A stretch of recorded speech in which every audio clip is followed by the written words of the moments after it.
Hello, the Knights of the Rolled Table, and thanks for listening. So what we have for you this week is not a regular episode. Last week, episode 12, was the conclusion of our first sort of full story arc. And next week, we are going to be beginning Season 2, which is going to be DM'd by Chris Daly, who has previously played Gravely. We recorded a couple of those episodes. I'm really excited to share them with you, and Chris is doing a great job DMing, and I am really enjoying playing. I'm excited to introduce you to Jarek Darkharbor, criminal, paladin, warlock. It's complicated. We'll explain it later. Jarek's a lot of fun for me to play, and it's a lot less pressure for me to just be like listening and playing and enjoying, because improvising with these awesome folks is a lot of fun. So enjoy it. What you're listening today is kind of like a debrief episode. So immediately after recording episode 12, we hung around and kind of talked about how it had gone and our plans and highlights of the season. And specifically, there's also some kind of inside extra information about what the Knights of the Realm are and the ways they introduce each other. We also, at the end of the episode, have a sneak peek of season 2. So definitely listen to that. So thanks again for listening. Thanks again for spreading the word and helping us launch and get started. Thanks for leaving your reviews. And also, if you can follow us on, you know what, you guys, on Instagram this week, we've posted maps, some really cool maps of the realm of Oakhart, and then also like a zoomed in piece of the map of where Respite is and some of the locations around that. That's really cool. So check out Instagram at Knights of the Rolled Table Podcast. Follow us on Twitter at Rolled Table.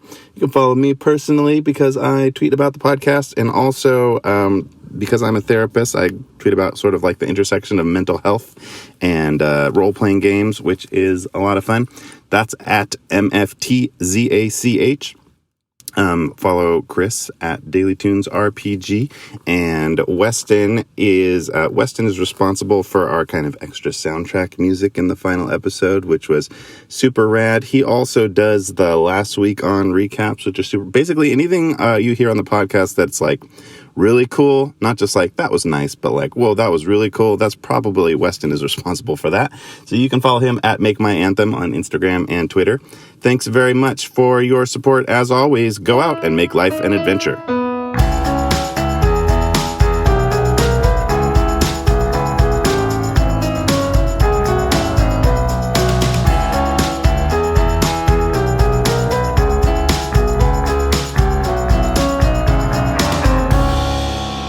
Oh, dang! Oh, wow. We back! Hey, we're back.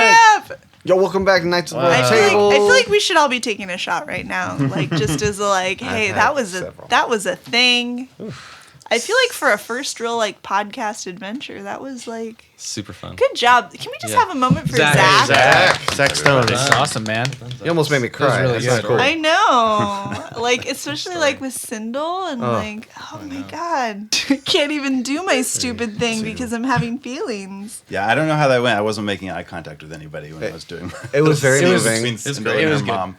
Yeah, I liked it. Heavy. So we are sitting around the table. We just finished recording episode 12, which is the last episode of the arc that I'm going to DM. Baker's dozen. Because Chris is going to be taking over with some of the same characters and some different characters. I'll be playing a character. I can do that too. Oh, man. In the next arc. But we're just going to record a little bit of like thoughts and questions and how that little arc went and kind of like how the podcast is going so far. So what do you guys think? Let's discuss. Well, the first really interesting thing is... I have removed, by the way, I physically removed my DM screen from the table. Wow. Just now it's just a roll table. Get him! He's not a floating. I think the first thing that's kind of interesting is the Knights of the Realm concept, because there's three characters now that are part of that, and that might be something that out of all the realms... We're going to see, we might not know, but we might meet characters that are part of this. Well, yes, who else is a Knight of the Realm? So, Well, Cora we know Savin that and Donovan are... Coral is not even a person.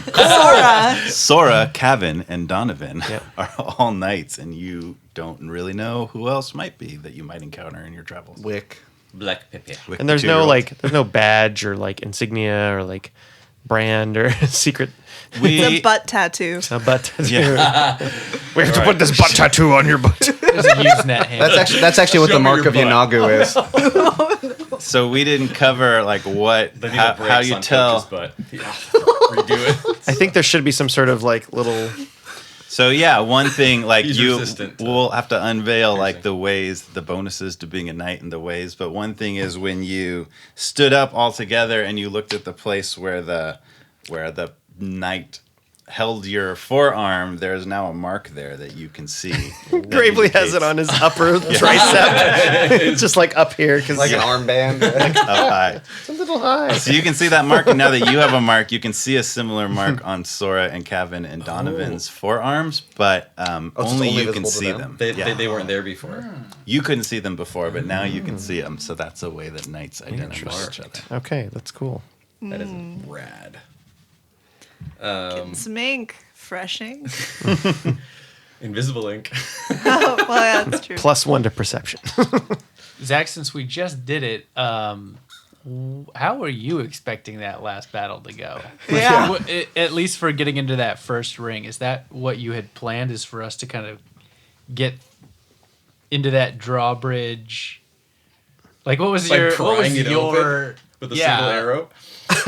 like the sabotage, or what was your idea for setting us? I into think there were a few moving things into that went off the rails there a little bit. I have to think back. Hold on. You didn't whole- prep for sexy sheep? No, I didn't. I didn't plan for sheep or camels in that No one ever scenario. expects a sexy Well, it kind of sheep. makes me think like when Gravely got that guy in the armor, he just got distracted by the armor and not went after that dude. And if I found that dude and got that mark, that would have been an interesting shift. But Yeah, back that then, didn't like happen. the concept that Mannheim, the little 3 ring-tailed lemur, was in that armor and controlled the mark. Like I definitely had that way back, and various ways that could have played out, could have gone differently.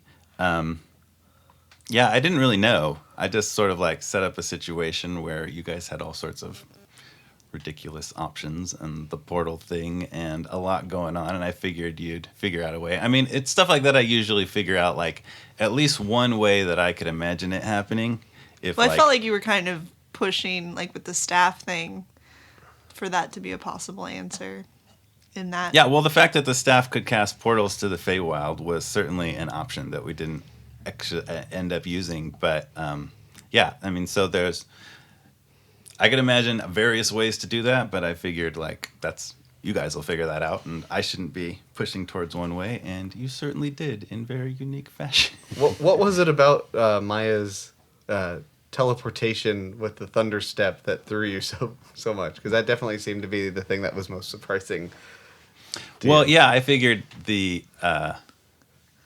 guys would be up there and get the mark by defeating Mannheim, and then probably be able to do something. You'd be in control of the Knoll army and could send it out and do whatever to turn the battle outside. You'd be able to see from up there what was going on from the battle. You'd have a good vantage point. You could send them out there and take care of things and have things be Yeah, all all good. of those things make a lot of sense. The way it played out, like you took him out, and now the mark's Instantly up went away. there, and you guys are all down there between all the knolls, which was a ridiculously large number because I expected that just to be an army you'd get to like throw into the battle. Yeah, I didn't have a clear plan, but Okay. I mean that was at least an option. Or I mean, worst case scenario, the crazy knolls would be down there, and you wouldn't be amongst them when they woke up. But you knew And that. I definitely had to reason through, like, wait, what would happen in this scenario? And you can probably hear me, like, processing through that and realizing, oh, they're going to wake up and xXBloody Heart and Saeleas are right in there. But you had planned for Sindel to be not coming back. Yes? Yes, at some point. Like, a lot of me piecing together this campaign has been one at a time. Like, I didn't plan too many details in the future. Like my format all along has been, I need to know roughly what's going to happen in this episode that we're recording, and I need to know kind of vaguely what's going to happen next time so I can kind of set it up. And beyond that, I want to keep kind of only the bare bones so that things that develop organically can play big parts. So actually the realization of that being what Sindel is there for was definitely something I arrived at. I think after episode 10, I was kind of stuck. We had a fair length of time between episode 10, which was the Return to the Feywild episode, and the assault on the fortress, where we didn't record. And I was like, man, what's going to happen? And then I kind of tapped into that and went, oh yeah, that'd be good. I won't lie. I kind of kept waiting for oh shoot, what's the name of the little boy? The drooler. Wick. I was like, yeah, Wick, he keeps bringing up the drool. Like, this baby's drool is going to be a thing at Magic some point. drool. Like, I was ready. I was like, Chekhov's drool. Come on, yeah, Chekhov's drool. I mean, we don't know that that's not true. It just I mean, didn't play a role. That would have made us immune to fire instead of just resistant. We're just rubbing ourselves in Wick's baby spit. drool. Where Or like was it'd be Wick? like a Jack situation where Somebody he must just, have been babysitting Wick during that. Oh, he wasn't in final the. battle. It wasn't in the armor papoose again. He was not marched Back in into the town battle. with, Which, by the way, would actually be a terrible place to put a baby in a battle. Right in front of you. Yeah. Well, he had a tower Don't shield you as dare well. diss the armor Oh, but papoose that baby because is- I'm not gonna lie, yeah. that's in my head. That's a canon. That is Wick has significant hearing loss though. He's got a little helmet on. Got earmuffs. earmuffs. Oh, man. I Just think iPad. Jess and I both with the mention Play of the Minecraft. papoose. Yeah, you We're were just like, oh. That was the funniest. Kevin just redeemed himself from all of the previous idiocy that he had done. What were you guys favorite moments of? I like fighting the basilisk. That was a fun. That was a That fun was way ridiculous. I liked the xXBloody Heart gang, in the Feywild. Oh, the little prison side break? quest, the prison break Oh, of that was great. xXBloody That was Heart. really fun. That was fun. That was real Kind fun. of unexpected and oh wow, we get to play these other characters. Well, and getting thrown a character like that, just kind of where it's like, okay, you're playing this character, go. As you guys know, I tend to get a little kind of a one-shot. backstory heavy. Do you? Shut up. it was just a fun little one shot of just boom, there it is. Yeah. That's all it Yeah, was. that was super fun. That would probably plan that episode least because I was just I'm just going to give them these characters Yeah. and they're going to figure it out. A lot of faith in you guys that you do awesome stuff with just being handed a very weird I had character 2 sheet. hit points. Hey, that's twice as many Yeah. as Bill. Yeah, Yeah, poor Bill. and that's maybe my You're famous such a episode. good sport for the Bill thing. Just letting You have a that ride. familiar now? What? That was good. What? This is the bio that I sent Chris for our next campaign. Goodness. It's about a dozen paragraphs, and I'm so sorry. It's all right. So that's what we're referencing when we talk about backstory. good Like, stuff. there's no chill. It's good stuff. I think I sent 2 Thank you. lines to Zach for mine. I've seen your bios, Jeff. Whatever. You're the worst. But also, xXBloody Hearts was arguably, I think. Well, I loved all of the characters that we had in this campaign, but he was the one that I was expecting to hate the most, and I wound up, I think, loving. He was my favorite character. He was such a great counterpoint to so yeah. much. Well, I think having I feel like with a rogue, you either have to really lean into it, or you have to be playing against the norm. Yeah. And leaning into it was the right decision. That was, and doing it in such a unique way. Well, that trope of late 90s, early 2000s, scene kid, Yeah. emo kid was such a great great. Like a vehicle dash for that of Kylo class. Ren thrown on so top. Oh, yeah. good. And speaking of rogues, shout out to Jessica Burness Oh, for yeah. playing Lyra and the flaw of just being a terrible liar was really funny. Every Just single time you're like, do I don't think believe you're telling her?" the truth? She was role playing her butt off, and I listening back to that, I was like, man, I feel like I'm not even trying compared to her. She was doing so good. It's such a great addition. Love JTB. Yeah, she's the best. So yeah, that was. It'll be interesting, to see if any of those characters pop up again in the future and this next campaign. Yeah, so concept of that, these characters aren't going away. We'll both return to them. Some will pop up in Chris's episode and definitely Chris's arc, but beyond that, we'll definitely return to these characters. So it's not that this is the end for these characters. We're doing something new. Is the concept that we're doing as a podcast is like really exploring this world from all areas and mixing up different characters and creating this whole canon of people that come in and out of the story that we're following, which I think will be fun. And you'll get to hear different people DM, and I'm excited to play. Yes, So Zach is a much very to be expected. experienced DM, and I am a not experienced DM, so I will be learning along the way with everybody, Which is great. which is good. And it's part of our mission statement of like helping people learn, and we're learning ourselves. When Chris does DM, he'll like roll out detailed maps and drawings. Oh, yeah. and Oh, he'll sure. send it, All things that'll work great here's in a audio picture format. that I've created Well, of this person. Well, those can all go up on Instagram. There's Yeah. likely to be a lot of supplemental material Daily and a lot of RPG. Chris. You're gonna have to explain what it is we're looking at. Yeah. What you need to do ahead of time is like number and letter everything. So it's like you can put them up on Instagram It's when not the episode Battleship, drops, and Jeff. then it's like, please refer to diagram 6F, and then everybody at home can go and oh, cool. Oh, we If you can look do at like the Instagram post on Yeah. August 15th. we can do like an my like with God. audiobooks where there's that supplemental PDF that comes with some Yeah, things. It's like, yeah, look when at you this page. hear the ding, turn Yeah. the page. What if the artwork for the podcast was just the map of like what's happening? Like, You know, though, regardless of, like, I mean, I know obviously this is a D&D podcast, and we kind of, in our own little mini chat, talked a little bit, but I'll bring this up. I think that we, part of my, when you were asking about favorite moments, my favorite moments were pretty role play heavy and probably less rules heavy.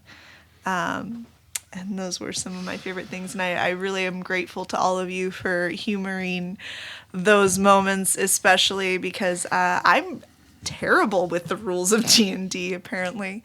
And I'm just like, but this is what I want to do. Oh, I'm sure we'll have lots of friends on the internet letting us all know how terrible all of us are. Oh, over The Comic-Con, rules I've of- already had several. I was Hey! told verbatim, and I'm going to throw this out here because if I say it first, you know, today is July 25th.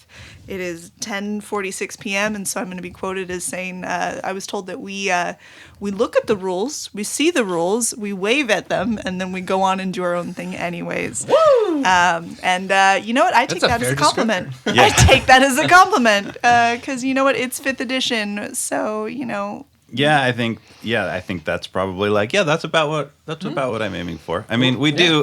I would Rules say of the- we're pretty solidly like following how a spell works and all of that, but for sure, partly because like the game is meant to be played around a table, and we're trying to accommodate that 6th person out there, or 7th at the moment, which is you at home, and everything that would be best around the table is not best to listen to, but also there's definitely a wide range of how to play this game, and 5th edition in particular. Actually, one of the Wizards of the Coast people tweeted out the other day was kind of going through like, this is this rule, and something he sent out it was Jeremy Crawford tweeted out the other day, D&D is a co-op game. DMs are meant to adjudicate the rules with the aim of maximizing the fun of their groups, and the happiest groups listen to one another. Listen, laugh, roll some dice, adventure. Which, I think that's... yeah, and he a makes good- all the rules. He's the rules guy charge at of Wizards of Basically the saying Coast. it's okay to not, kind of bend the rules as long as you're having a good time and you agree on it at your table. The rules are like the lines in a coloring book. You know, it's okay to color outside of them if it makes the picture more fun to color. Yeah, and I think we talked about in the How to D&D episodes, we kind of talked a lot about like some groups can be super rules heavy and by the books, and that's great as long as everybody in the group wants to do that. And some groups can just role play all day and not worry about the rules. And again, if everybody's on board with that, everybody wants to, cool. Like, I think a lot of times there's one angry person who's like, my character has this and this spell's supposed to work, and like, that just might not be a mix for the people at your table, and you should bring that up and see if people are willing to accommodate, but also like you should hook up with a group that wants to play the way that you play. There's a lot of ways, and we're definitely on the improv. Definitely for sure. Yeah. We're on the improv side of things, and for sure, the moments of role play where like I didn't have anything to plan. There's just a moment for you guys to talk. Those turned into the best, most awesome moments.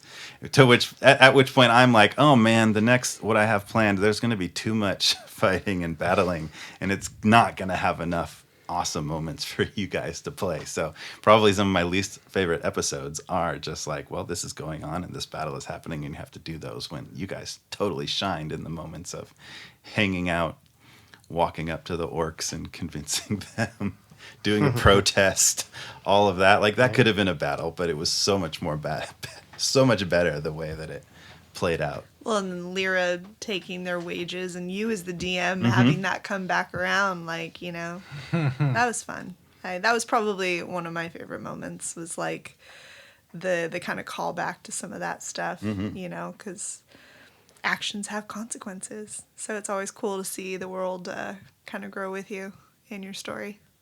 And just for the record, I'm totally a rules guy. Just rules and Oh, we know, Oh, yeah. Weston. Yeah, we know, and I've we seen wanted you to use cringe. this opportunity actually to tell you something that Yeah, this is actually an We all intervention. agreed. thanks Weston, for thank you. coming. I have a card. Hang on, let me get the This card whole out. I've got a podcast. card. Just well, and it's important for me to also, you know, play with the group. You know, like however the group is playing. Like I'm sure you've heard my remarks off, you know, about a rule or about a thing, and like those are very important to me. But what's more important to me is that we're having fun. You know, that we're enjoying ourselves. But Well, the rules, though, I mean, it is a game at the end of the It's a day. game. And, like, sometimes the rules, like, you know, you don't want to win everything. And you need to be restricted because, you know, that sometimes that conflict is what makes it interesting. Yeah, Weston's presence for sure. There's a lot of times when I was like, Weston, how's this work? Well, and I think also getting that dose of reality and saying like, reality, right? But that here's how the rules Fairness work. is That really what also it is. lets us Yeah. say, if the DM chooses to say, okay, that is how that works, but I'm going to choose not to do that for the sake of the story. It's still We useful to literally did know that. that we're making those trade-offs in Yep. that moment, We as opposed to literally just just did blindly that. stumbling in. The reason I love rules is that it promotes fairness, both when, you know, I feel like it makes you earn certain things. I also like that the rules make the game dangerous. Yeah. And that is something that I am very about. I love it when I feel like I'm about to lose my character, because not that like I randomly fell down a hole, you know, like, but that there was decisions made, the rules, the dice played out in such a way that guess what? I lost my character Or due to that. there's consequences in that you can make a mistake and get yourself killed. And get punished. Yeah. But it's fair. Right. It's fair because it was in the idea of the rules. So like I love the rules, but I also just love getting together and rolling dice and having fun with my friends. That's really what I most treasure. Your not char- me.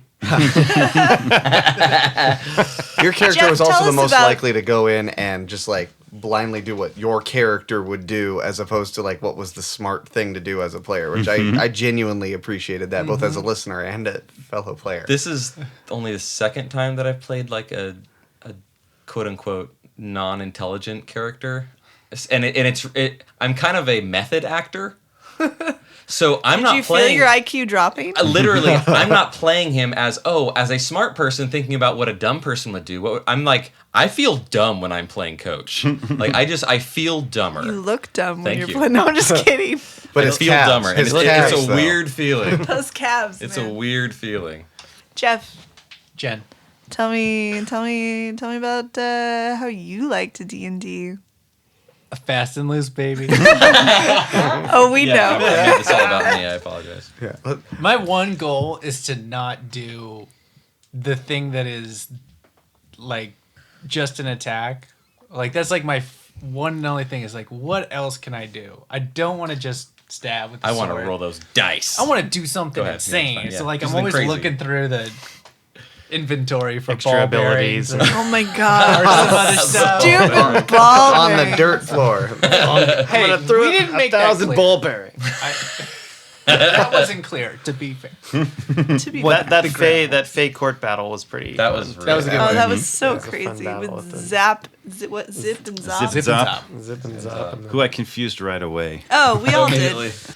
Yeah, I think a big piece of podcasting D&D, I think, is like a lot of like, well, this battle this person is going to be difficult, and in order to play that out, everybody would probably make their standard most powerful attacks, and that'll take about 5 rounds of combat, and that'll be about 45 minutes of just recording us doing numbers, and I shoot him again, I hit him again, and so there's definitely a challenge to pacing that and finding interesting things to do. So every time that you guys had something crazy to pull off, it's so awesome.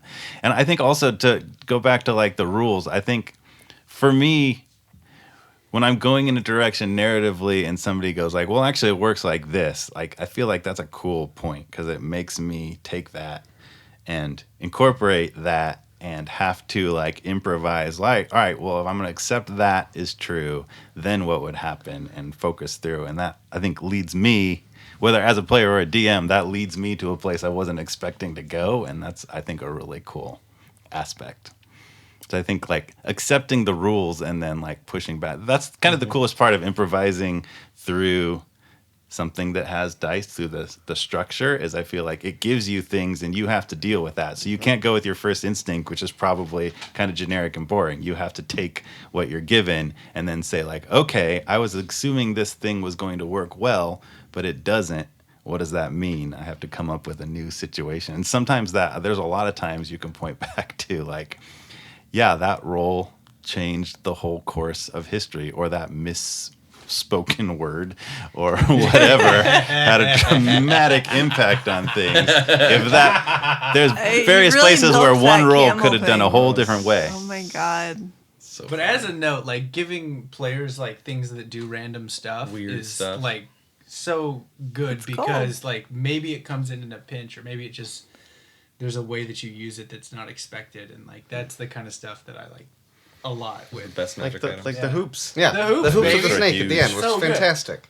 Yeah, I think that's a good DM note. Like, I always want to give my players good treasure, but if you just like, here's a super powerful sword and here's super powerful yeah. armor, you Right, end up with plus super powerful 6, players yeah, that you just have to sword. hit with more powerful armor. So if you can just find interesting things, they have a couple of charges, or they do this really random thing, those are cool things to like hand out and challenge people to do fun stuff with.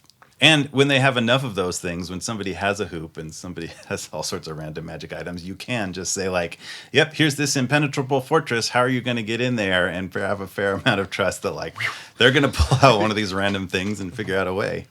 Those are You're gonna definitely turn into awesome a moments. camel. Yes. Summon sexy sheep. Jump super high. I mean, I feel like you guys are really hating on the sexy sheep, but dang it, they We love worked. them. Hey, They worked you know? great. And shoot an arrow through a drawbridge chain. The natural 20.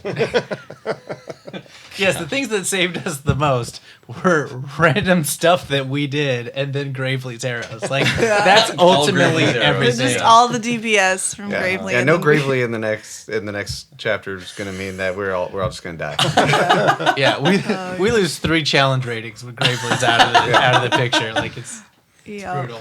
I rolled a lot of ones with that disadvantage. Was Oh awful. yeah, at the end there. Yeah, you were. I hit a lot, but my damage only rolls 1, so it's not. I'm just like Dude, good yeah. poking at them. Hey, I killed that one snake It's good. tough. You did? Nice. That was hoop. sick. 50 damage. Yeah. Woo. That was amazing. The hoop over the first And then snake is 7 one of those other guys. moments where it's like, oh no, this epic final battle might end real quick if he just like Got gets you, everybody fool. with a hoop. Well, you wouldn't want to turn it back on because then they could jump through. disappears. Yeah. Yeah, it's kind of a one. You're like trick. another snake comes in through One the trick portal. hoop. Surprise! Well, I think we should take another opportunity to say thank you to our listeners. Hi, so honey. thanks to everybody, both family and friends and newcomers and new people to to D&D and to DMing and to playing. Thank you to anybody that is willing to give this game a chance and our podcast a chance, and let us know what you think. You can email us, you can tweet at us, you can respond on Instagram, all the different places that we talk about in our show notes. Yeah. Huzzah! Huzzah! Make life an adventure. Wait, should we sing the song? Yeah. I'm not doing it.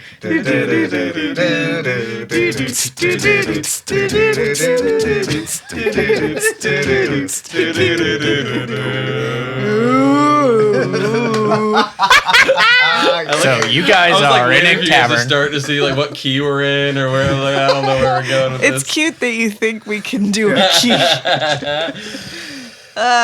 So fun. All right. Good night. Next season on Knights of the Roll Table.